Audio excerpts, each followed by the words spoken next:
Hello friends, welcome to IIS Academy for Technical Education. In today's video we'll discuss about the deadline monotonic or we can say DM scheduling algorithm which is used in the real time scheduling algorithms.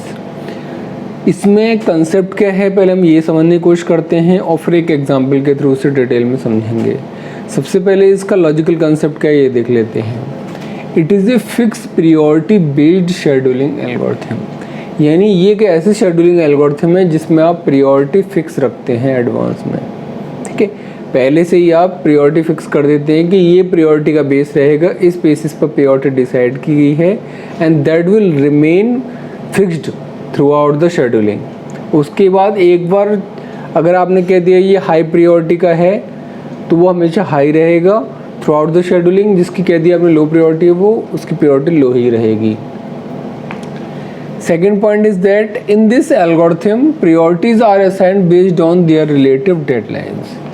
भाई हमने ये तो कह दिया कि priority high रहेगी through out the scheduling या priority लो रहेगी, लेकिन प्रायोरिटी का बेस क्या होगा? तो प्रायोरिटी का बेस क्या है? Relative deadline. रिलेटिव डेडलाइन के बेसिस पर ही इस एल्गोरिथम में प्रायोरिटी डिसाइड की जाती है। अब रिलेटिव डेडलाइन से कैसे कनेक्टेड है वो ये देख लेते हैं। Task with shorter deadline is assigned higher priority. जिस टास्क या जिस प्रोसेस की डेडलाइन या इनकी कौन सी डेडलाइन? Relative deadline. जिसकी रिलेटिव डेडलाइन क्या होगी? कम होगी, उसकी प्रायोरिटी क्या होगी? हाई होगी। यानी अगर हमें कुछ टास्क दे रखे हैं और उसमें से कुछ जिस टास्क की डेडलाइन यानी कि रिलेटिव डेडलाइन सबसे कम होगी, इसका मतलब है उसकी प्रायोरिटी क्या है? सबसे ज़्यादा है। तो प्रायोरिटी किसके बेसिस पर डिसाइड की जा रही है? रिलेटिव डेडलाइन के बेसिस पर। और वो पूरे प्रोसेस के टाइम पर, पूरे प्रोसीजर के टाइम पर जब तक शेड्यूलिंग चलती रहेगी फिक्स रहेगी। ठीक है, ऐसा इसलिए है कि ये जो डेडलाइन मोनोटोनिक शेड्यूलिंग एल्गोरिथम आती है ये आपकी स्टैटिक शेड्यूलिंग के अंडर आती है। जैसे कि हमने शुरुआत में आपको बताया था प्रीवियस वीडियो में कि शेड्यूलिंग दो टाइप की होती हैं, स्टैटिक और डायनामिक। ये जो टेक्निक है डीएम शेड्यूलिंग एल्गोरिथम और जो हमने इससे पहले पढ़ी थी आरएम शेड्यूलिंग, रेट मोनोटोनिक, दोनों ही स्टैटिक शेड्यूलिंग का पार्ट है। यानी जो प्रायोरिटी इनमें फिक्स कर दी गई एक बार वो through out the scheduling same रहती है। It is A primitive scheduling algorithm. Primitive scheduling algorithm का मतलब ये है कि अगर कोई प्रोसेस या टास्क चल रहा है और उसी बीच में एक हाई प्रायोरिटी का दूसरा टास्क आ जाता है तो जो लो प्रायोरिटी का टास्क है उसके जो एग्जीक्यूशन है उसको हम प्रिम्प्ट कर देंगे और जो हाई प्रायोरिटी वाला है उसका एग्जीक्यूशन स्टार्ट कर देंगे, यानी उसको हम CPU एलोकेट कर देंगे। यही हमने लिखा भी हुआ है, if any task of higher priority comes then running task is preempted and higher priority task is assigned to the CPU। जिसकी प्रायोरिटी हाई होगी उसको असाइन कर देंगे। ऐसा नहीं कि वो अपना काम करता रहेगा। प्रिमिटिव का मतलब हाई प्रायोरिटी वाले के आते ही लो प्रायोरिटी वाले को प्रिम्प्ट करके यानी कि टेम्परेरी सस्पेंड करके अलग हटा देते हैं और जो हाई प्रायोरिटी वाला टास्क है उसको CPU एलोकेट कर देते हैं। इसमें कोई भी टास्क जो है वो 3 पैरामीटर के बेसिस पर डिफाइन किया जाता है, यानी कि अगर टास्क दे रखा होगा तो उसके साथ 3 पैरामीटर्स एसोसिएटेड दे रखे होंगे and they are called the PENT, where T represent कर रहा है आपका टास्क को और उसके जो पैरामीटर्स हैं PED, उनमें P कहलाता है पीरियड, E कहलाता है एग्जीक्यूशन टाइम और D कहलाती है डेडलाइन। कौन सी डेडलाइन? रिलेटिव डेडलाइन को रिप्रेजेंट कर रहा है। ठीक है, ऑप्टिमल फॉर स्टैटिक शेड्यूलिंग। जो शेड्यूलिंग एल्गोरिथम्स हमने पढ़ी हैं एक से ज़्यादा, उन सब में सबसे ज़्यादा ऑप्टिमल कौन है? डेडलाइन मोनोटोनिक और डीएम शेड्यूलिंग एल्गोरिथम। अब एक एग्जांपल के थ्रू इसको समझने की कोशिश करते हैं। मान लीजिए आपको 3 टास्क दे रखे हैं T1, T2, T3, उनके एग्जीक्यूशन टाइम दे रखे हैं 3 to 2, उनकी डेडलाइन दे रखी है 7, 4, 9 और उनके पीरियड्स दे रखे हैं 25 टाइम। ठीक है, तो सबसे पहले जब भी हमें न्यूमेरिकल दे रखा होगा और हमसे कहेगा इनका शेड्यूल बताइए, तो शेड्यूल के लिए हम कौन सा चार्ट यूज़ करते हैं? गैंट चार्ट का यूज़ करते हैं।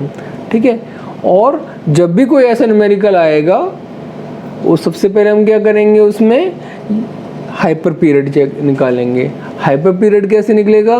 हाइपर पीरियड निकलता है आपका एलसीएम अगर हम लेते हैं किस किस का, जितने भी पीरियड्स हैं, जो तीनों आपके टास्क दे रखे हैं T1 T2 T3, उनके पीरियड का एलसीएम अगर हम ले लें तो हमें हाइपर पीरियड मिल जाएगा। अब ये हाइपर पीरियड क्या चीज़ है, हमने लास्ट वीडियो में बताया था जब आरएम शेड्यूलिंग एल्गोरिथम बताई थी कि हाइपर पीरियड क्या होता है, it is the smallest interval of time after which the periodic pattern of all the task is repeated. ये वो स्मॉलेस्ट टाइम है जिसके बाद जितने भी टास्क हैं उनके पीरियड रिपीट होना स्टार्ट कर देते हैं, ठीक है।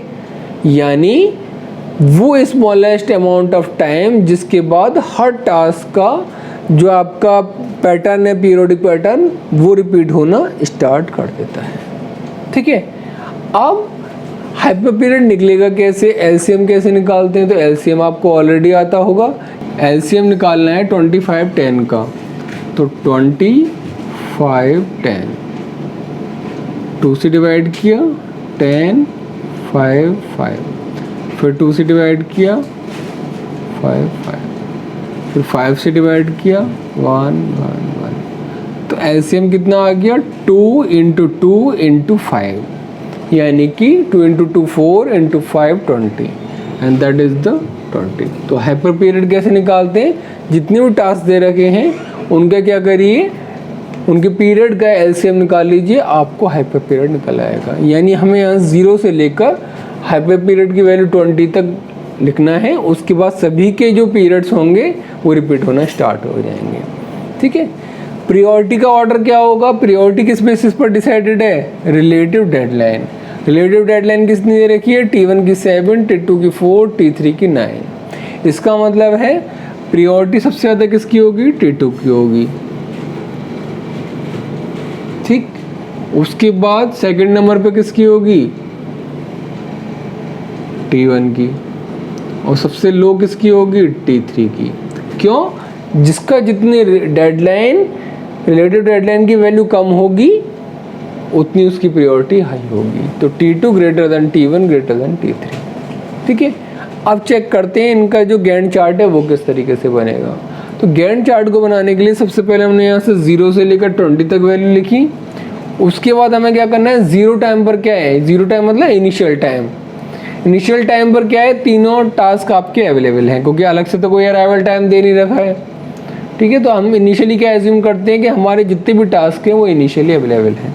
तो 0 टाइम पर T1 भी अवेलेबल है, T2 भी अवेलेबल है, T3 भी अवेलेबल है, ठीक है। अब इसके बाद क्या हो रहा है, T1 का पीरियड देखिए, T1 कितने टाइम बाद रिपीट होगा, 20 सेकंड बाद रिपीट होगा।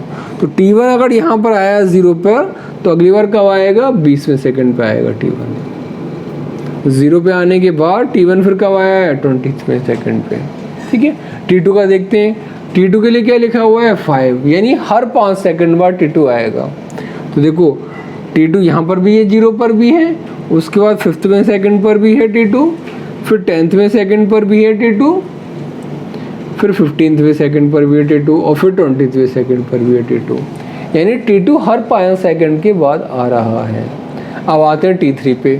T3 के लिए क्या लिखा हुआ है, 10 सेकंड का पीरियड है। तो T3 यहाँ पर तो अवेलेबल होगा ही होगा, अगली बार कब आएगा, 10वें सेकंड पर। देखिए 10वें सेकंड पर, फिर कब आएगा 10 के बाद, 20वें सेकंड पर, क्योंकि 10 सेकंड के बाद आ रहा तो यहाँ आ रहा है, ठीक है। तो T1 सीधा 20 सेकंड के बाद, T2 हर 5 सेकंड के बाद, और T3 10-10 सेकंड के डिफरेंस पे आ रहा है। जो यहाँ लिखा हुआ है उसके हिसाब से सबसे पहले हमने इसके पार्टीशन इस तरह से बना दी है।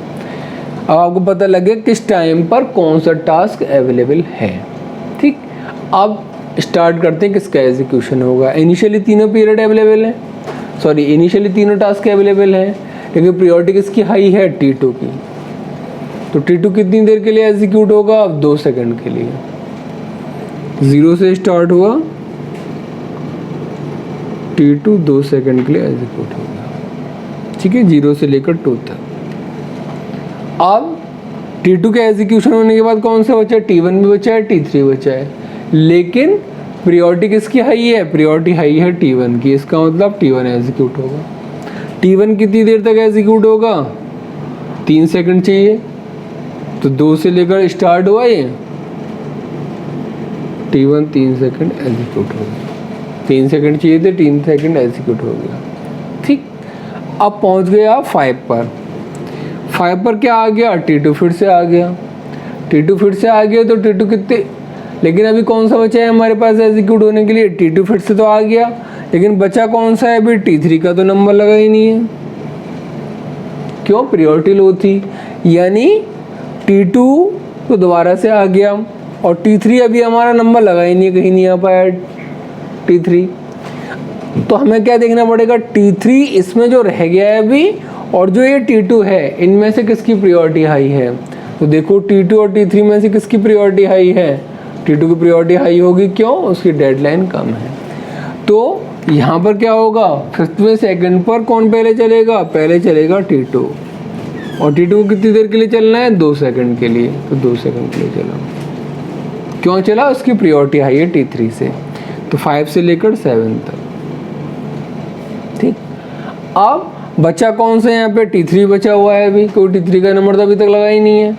T3 को अब और कोई टास्क बचा हुआ है, और तो कोई टास्क है नहीं हमारे पास अलग से, बचा सिर्फ क्या, T3, और T3 को कितनी देर चलना है, 2 सेकंड, तो T3 चलेगा यहाँ पर 2 सेकंड के लिए,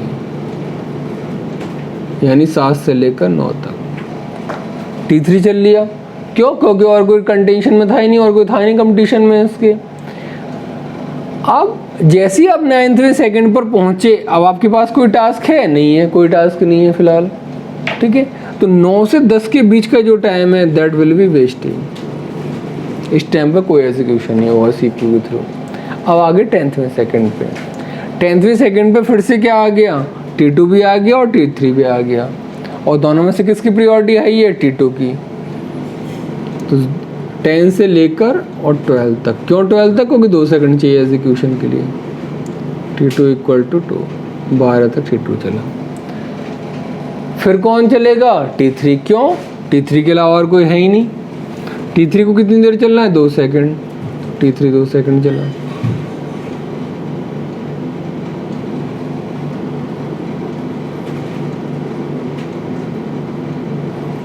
ठीक, कहाँ तक पहुँच गया, 14 तक।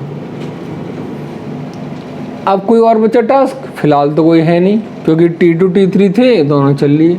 अब भी कितना बचा, अगला जो आएगा टास्क, उससे पहले कितने का टाइम बचा, 1 सेकंड का टाइम, क्या कोई आ पाया है इसमें, इसका भी कोई यूज़ नहीं हुआ टाइम का। अब आ गया 15वें सेकंड पर, 15वें सेकंड पर कौन सा टास्क है आपके पास, सिर्फ T2 है, और T2 को कितनी देर चलना है, 2 सेकंड, तो कोई और तो है नहीं कंपटीशन में प्रायोरिटी चेक करने की जरूरत हो, 2 सेकंड सीधा सीधे चल जाएगा ये। तो T2 कितनी देर चल गया, 2 सेकंड, यहाँ पे कहाँ आ गए, 17 पे आ गए। अब 17 तक पहुँचने के बाद क्या कोई और कोई है, क्या T1 है, क्या T3 है, नहीं है, क्योंकि T1 और T3 तो अब कब आएंगे, 20वें सेकंड पर, जब 20वां सेकंड आएगा तब आएंगे। इसका मतलब 17 से लेकर 20 तक का टाइम फिर से अनयूज्ड है, इस टाइम पे CPU का कोई भी यूज़ नहीं हो पा रहा है। ठीक है, तो इस तरीके से डेडलाइन मॉनिटरिंग या DM शेड्यूलिंग एल्गोरिथम में हम क्या करते हैं, based on the relative deadline given we will decide that which process और which task will execute first. ठीक है, ये थोड़ी सी कॉम्प्लेक्स एल्गोरिथम है as compare to the RM algorithm या RMA एल्गोरिथम, बट ओवरऑल ये ज़्यादा ऑप्टिमल है। हमने ऑलरेडी लिखा है it is optimal although it is a complex algorithm. So I hope आप लोगों को आइडिया लगा होगा किस तरीके से डेडलाइन मोनोटोनिक शेड्यूलिंग एल्गोरिथम, जो कि स्टैटिक शेड्यूलिंग एल्गोरिथम के अंडर आती है, वो किस तरीके से वर्क करती है। Still if you have any doubt you can ask in the comment section. Thank you so much.